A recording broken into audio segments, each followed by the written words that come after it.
வணக்கம். இது உங்கள் கற்பித் துவாரகா சுவாமிநாதன். இன்னைக்கு என்ன பார்க்க போறோம் அப்படின்னா, ஒரு கதை. தினமும் பலூன் வித்துட்டு வர்ற ஒரு பலூன் வியாபாரி. தொடர்ந்து பலூன் வித்துட்டு வர்றாரு. அவரு பலூன் வித்துட்டு வர்றப்ப பலூன் அட்ராக்ட் பண்றதுனால அவர் என்ன பண்றாரு, காத்தடிச்சு ஒரு சிகப்பு கலர் பலூனை விடுறாரு. சிகப்பு கலர் பலூன் ரொம்ப தூரம் பறக்குது. அதை பார்த்துட்டு எல்லாரும் பலூன் வாங்குறாங்க. ஒரு நாள் ஒரு சின்ன பையன் கேட்குறான், எனக்கு சிகப்பு பலூன் தான் வேணும் அப்படின்னு. அன்னைக்குன்னு பார்த்தா அவர்கிட்ட சிகப்பு பலூன் இல்லை.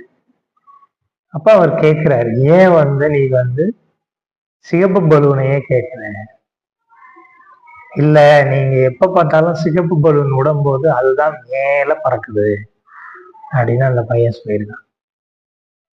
அதுக்கு அவர் சொன்னாராம், கலர்ல இல்ல விஷயம், உள்ள இருக்க காத்துல தான் இருக்கு. So what is inside of you அப்படிங்கிறது தான் இந்த கதையில இருந்து நம்ம பார்க்கறது என்னன்னா, நம் மனதுக்குள்ளார என்ன இருக்கு. மேல்புறம் வேகமா பறக்குது, உயரமா பறக்குதுன்னு நாம என்ன பண்ணிடக்கூடாது. தூசியும் கூட உயரமாக பறந்து கோயில் கோபுரத்துல போய் ஒட்டிக்கலாம். பெரிய பெரிய இடமா உயரமானவர்கள் எல்லாம் இருக்கலாம். ஆனா அகத்துல என்ன இருக்கு, அகம் செழுமையா இருக்கா, நிம்மதியா இருக்கா, அமைதியா இருக்கா, மனம் எப்படி இருக்கு அப்படின்னு பார்க்கறதுலதான் இந்த கதையோட சாராம்சம். வணக்கம்.